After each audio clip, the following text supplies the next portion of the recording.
everyone. So yesterday I posted that I finished Funny Story by Emily Henry, and I try in my book reviews not to give spoilers, so today I wanted to go more through Daphne. So if you haven't read the book, this might not be the video for you if you don't want spoilers. So Daphne grew up with her mom, who basically was a single mom because her and her dad broke up. Dad was one of those where visits were far and few in between. He, when he did come, usually it was to spend time with her, but also it was always another female involved.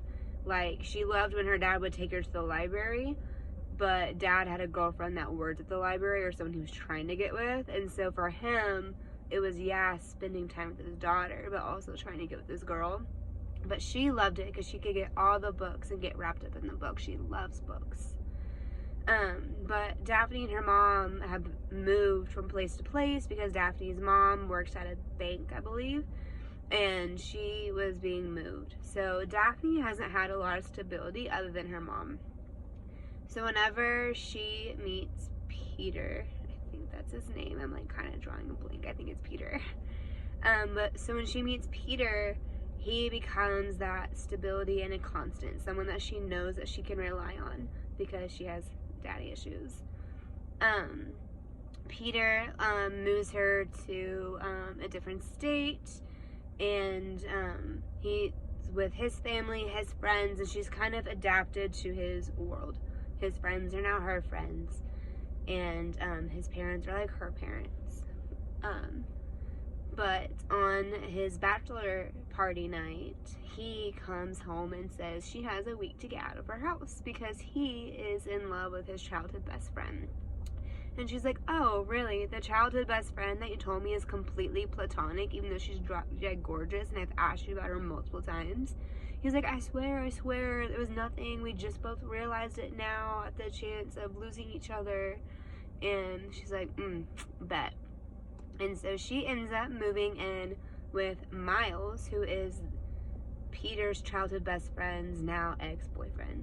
So basically, her ex-fiance left for his childhood best friend, so she moves in with the ex-best friend's ex-boyfriend.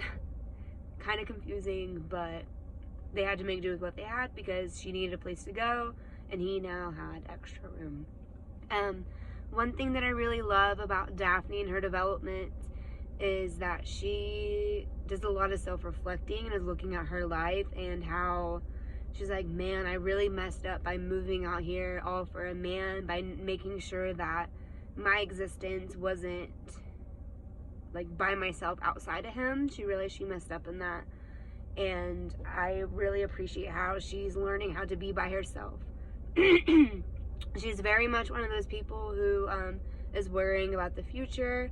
So Miles helps her to think about the now and to be happy now. What does she want to do that makes her happy, and not just kind of going along with everything and just being in Peter's world. She's creating her own world. So she's been here for a year but never made friends with her coworkers. So she finally got a true friendship with someone other than someone that was Peter's friends. So she made a friend for the first time. She didn't make friends when she was younger because she moved so much. So she didn't want to create attachments to people that she would end up breaking because they're just going to end up not being in her life anymore.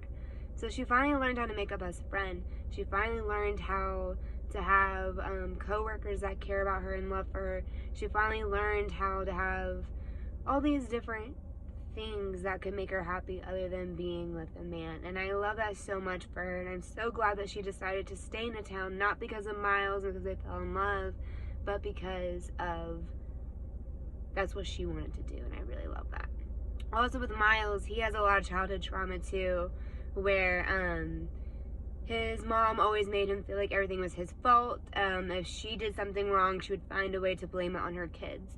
Oh, you must not love me enough, or you're not listening, so you don't care about me. You got a B on your paper, you don't give a crap about me. Like, just a totally terrible mom. And so he started to doubt his own self and his own thoughts, and he's always there for everyone because he's being the person that he needed as a child, and I love that for him. And, well, I don't love his trauma. I love that he is being the person that he needed, that he became a stronger person because of it and didn't let it affect him the way it could have affected him. And I love that he is trying to trust himself and trust his feelings and not having to worry about disappointing others, that it's okay for him to be a little bit selfish at times and not giving so much. So I really love the growth and development of both characters in this book, and it is easily one of my favorite books now. Definitely a favorite, I think, to read for this summer. But yeah. You guys have a good rest of your day.